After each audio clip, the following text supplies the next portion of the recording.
We'll take like 10 minutes, 15 minutes. I mean, it's good stuff. I've been missing it too. I just have to get a shot of all you guys. Okay.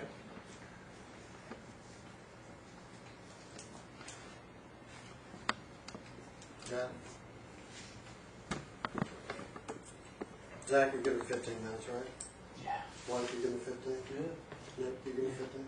Just ask 15, 15, 15, that's 45 minutes. 15. Man, that is an old preacher's trick. Don't ever fall for that. Usually about 45 minutes into their sermon, they're like, I'm about to wrap it up. Nick, will you give me another 15 minutes? And Nick said, yeah, and then it's just going to go. Anyway, I've heard about 3 different preachers do that. Guys, I appreciate you giving me the opportunity to speak to you tonight. As I was telling you, as part of my curriculum for my college education, is I get the privilege of giving speeches in front of people, sometimes friends, sometimes family, and I haven't really got to speak to anybody that I don't know, so this is a treat for me, and it's a pleasure to meet all of you guys. Tonight I want to talk to you about developing worship, or not developing worship, but why you need to develop worship in your life. I know this group are all church attendees, if I'm correct in that. And you guys are probably already well on your way in developing that. But I'd like to tell you, some things about me, just real briefly, just kind of cover where I'm coming from. I'd like to be able to tell you that I'm an accomplished worship leader, musician, and there were times in my life that that's exactly what I want to be. I never really achieved that, by the way. But I have led worship multitudes of times over the last 30 years. And I play rhythm guitar and acoustic, and so I've got a lot of experience with worship in my life. Nothing's ever came close. All those times when I led worship in front of a bunch of people, or small group settings, men ministry meetings, nothing's ever really approached the feeling or the closeness that I felt to the Lord as it did when I was in my personal time of worship with God. With that being said, tonight I just want to go over a couple things. There's so many different reasons why worship is important in your life.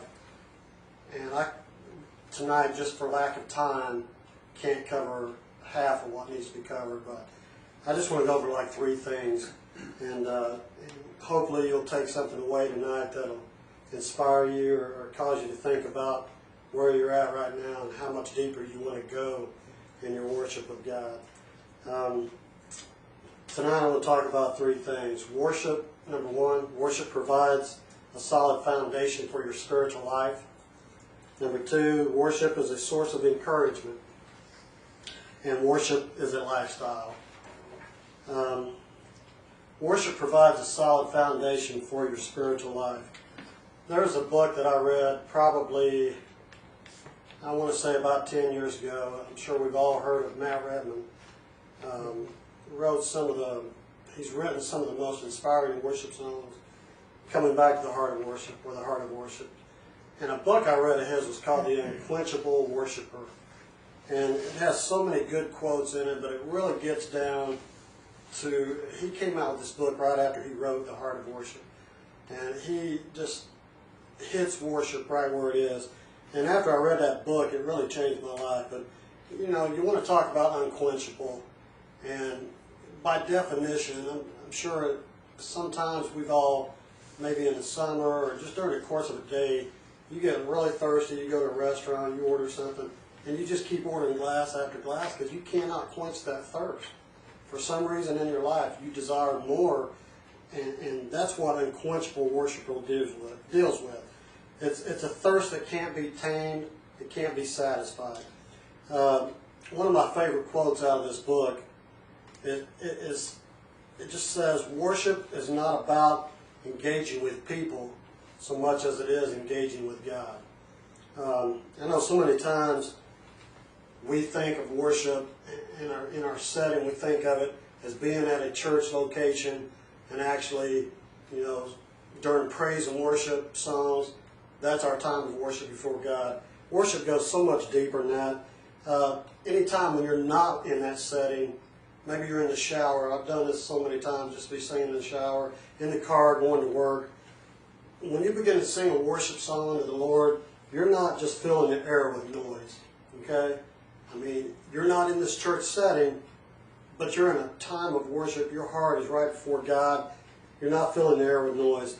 It's been said that the Word of the Bible is God's way of speaking to us, and that worship is our way of speaking or communicating with Him. There's a direct correlation between those two. Some would argue that the foundation of your life would be prayer, or would be studying or reading the Bible and having a consistent prayer life. And those things are good. Those are necessary. I would say they're also part of the foundation that you need in your life alongside of worship. And worship includes those aspects.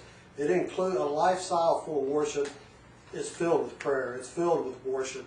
It's filled with reading the Word. I think worship goes hand in hand with those two as being part of the foundation that we're talking about right now. Sometimes in your walk, you're not always going to have the will or the desire to pray. You're not always going to have the time to read, and I would never discourage you from reading or praying before God. But there is time out every day. We all have time to worship. There are times when you're in your car. I know we all drive, going to school. Everybody has iPods. A lot of people have phones that have MP3 players on them. So everywhere you go, the ability to listen to worship music is out there. It's what you choose to listen to in your life. Sometimes it's just difficult to get that time to read and pray, and then you end up feeling guilty about it. Well, myself, I would say don't feel guilty about it. Anytime you can worship before God, which includes prayer, which includes reading the Bible, if you can just get along with some quiet time with God and listen to a good worship song, sing with the worship song, you're worshiping God, and God desires that as much as He desires for you to pray and seek His face in the Word. Worship is a source of encouragement. You're going to be faced, guys, with troubles and trials and circumstances, and I know that none of you have ever thought that being a Christian is going to be a piece of cake. I know you've heard that probably all your life. It's not a cakewalk. You're going to be tested in your faith. You're going to be, at times, just through peer pressure, you're going to be encouraged to do things, and they're going to drag you down. And to worship is a source of encouragement in your life. Those things that would come and try to hinder your life and try to tear down what you're trying through this group to build up, those things are just like water that's put on a fire. They're like an extinguisher. All they want to do is put your fire out.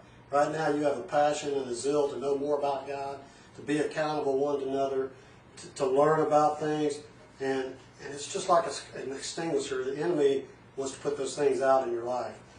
And they're meant to separate you from your passion or your fire. But nothing inspires your heart or the heart of God more than seeing one of you or hearing from one of you who's going through trials. He loves to see you persevere. One of the funniest stories in the Bible that talks about perseverance is in Acts 16. You may have never heard of Paul. I'm sure you've heard of Paul, but Paul and Silas were in the prison. They'd been locked up for preaching the Bible and for preaching Jesus Christ. At that time, the Bible wasn't written. But they were locked up for spreading the Word of God, and for spreading Jesus Christ, and probably feared for their own life, but they didn't fear. That was the thing. They didn't have any source of fear. They didn't care about their circumstances. They didn't care about the trials that they were going through. You know what they were doing? They were worshiping God.